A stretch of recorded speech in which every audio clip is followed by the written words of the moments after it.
Presentasi kegiatan workshop Deep Learning. Mata pelajaran IPS bab rantai makanan. Kelas 5 SD. Oleh Ibu Sri Wahyuningsih, MPD.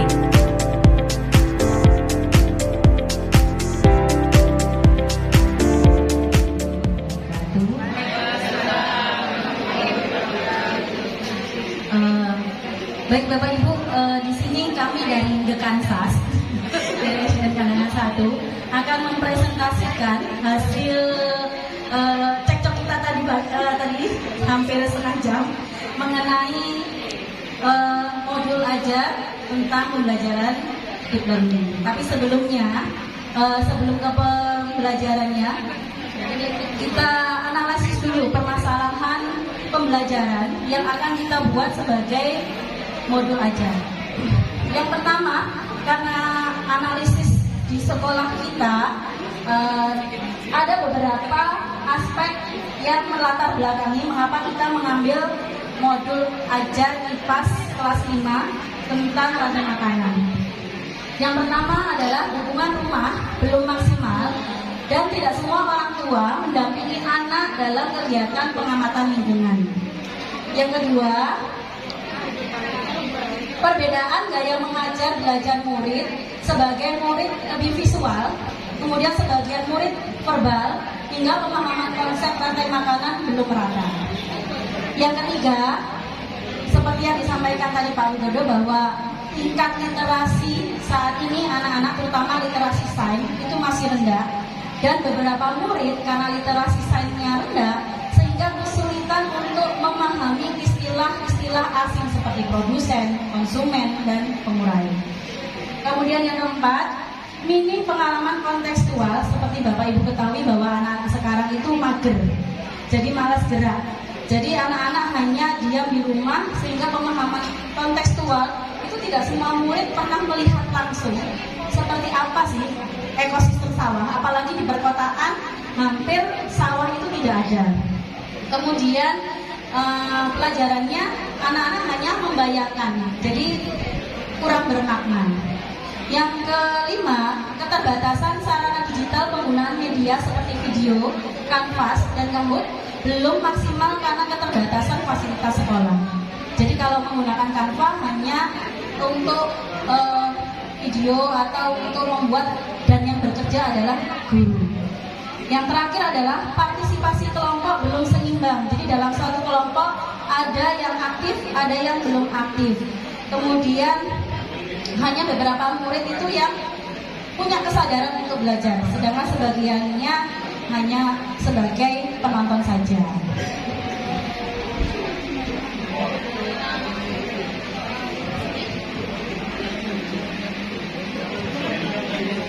Baik, ini adalah modul ajar tentang IPAS, rantai makanan, kelas 5. Yang pertama adalah identitas dari SDN Kandangan 1, kemudian identifikasi murid dulu. Jadi sebagian besar sudah mengenal tumbuhan dan hewan. Gaya belajar beragam, ada visual, ada verbal, kemudian ada diferensiasi, ada konten, ada proses, dan ada produk. Seperti kita ketahui bahwa sekolah di Surabaya sekarang ini adalah sekolah inklusif, jadi menekankan pembelajaran diferensiasi. Kemudian untuk profil lulusannya kita menggunakan bernalar kritis, kreatif, peduli lingkungan, dan cinta ilmu. Untuk tujuan pembelajarannya kita mengambil 3. Yang pertama, menjelaskan pengertian dan komponen dari rantai makanan. Yang kedua, menyusun bagian rantai makanan sederhana. Sedangkan yang ketiga adalah menyimpulkan pentingnya keseimbangan ekosistem. Kemudian yang keempat, strategi dan metode. Jadi kita menggunakan deep learning, diferensiasi, diskusi, problem based learning, dan refleksi. Untuk lingkungan dan kemitraannya, yang medianya kita menggunakan LCD untuk memutar video, kemudian ada kartu gambar. Kemudian untuk kemitraan orang tuanya mendampingi observasi lingkungan di rumah, sedangkan guru di sekolah, sedangkan masyarakat menjadi sumber belajar pada saat anak-anak bertanya di lingkungan sekitar. Kemudian pemanfaatan digitalnya ada video, ada edukasi, Canva, PowerPoint, Quizzes, dan lain sebagainya. Untuk langkah-langkah pembelajaran seperti biasa ada 3, pendahuluan, inti, dan penutup. Untuk pendahuluan seperti Bapak Ibu sudah pasti ya untuk langkah-langkah pembelajaran. Biasanya di pendahuluan itu ada pertanyaan pemantik. Kemudian mungkin bisa juga diputarkan video untuk mengawali pembelajaran atau juga dengan ice breaking. Sedangkan untuk kegiatan ini di sini ada 3, eksplorasi, kolaborasi, dan refleksi. Jadi untuk eksplorasinya, jadi anak-anak diajak untuk ada seperti permainan. Jadi ibu guru menyiapkan kartu-kartu yang berisi hewan dan tumbuhan. Kemudian anak-anak mengeksplor hewan dan tumbuhan itu untuk membuat rantai makanan sederhana dengan menyambungkannya dengan benang.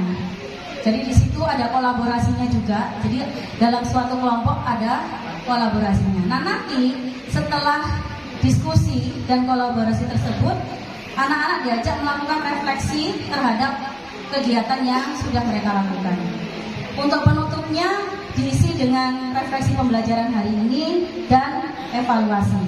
Kemudian yang terakhir adalah asesmen. Jadi asesmennya berupa LKPD, kemudian pengamatan, serta ujian seperti evaluasi di akhir pembelajaran. Demikian Bapak, terima kasih. Assalamualaikum warahmatullahi wabarakatuh.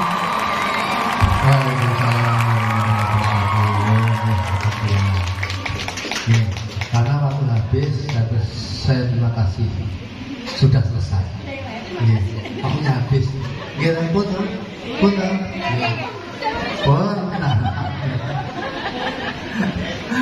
Sampun, alhamdulillah. Sudah bagus ya. Masalah ini nanti kembali lagi. Sabtu masukkan Pak saya masukkan teman-teman. Jadi memang ada istilah-istilah baru yang hampir sama dengan deep learning dengan dulu. Maka kita pakai istilah deep learning itu pakai istilah dalam memahami, terus mengaplikasi, terus merefleksi gitu. Oh, siklusnya begitu. Ada kemudian profil, ada 8 profil itu yang kemudian mana yang kita pakai. Nah, ada yang kemudian tentang lingkungan belajarnya seperti apa, perannya guru, media dan seterusnya. Jadi intinya ini saya kira ya sudahlah, mantap karena nanti Bapak Ibu sebenarnya banyak terurai di sini, tapi meskipun sedikit tapi sudah disampaikan tadi karena memang Bapak Ibu sudah maklumun di sini. Nah, berkaitan dengan di dalam penutupan nggak tahu ini refleksi di ini refleksi sebagai sebuah kesimpulan konsep-konsep yang kita sampaikan kepada peserta didik. Saya kira sudah mantap, tepuk tangan untuk Bapak Ibu semuanya. Saya kira begitu untuk tampilan kita kali ini dan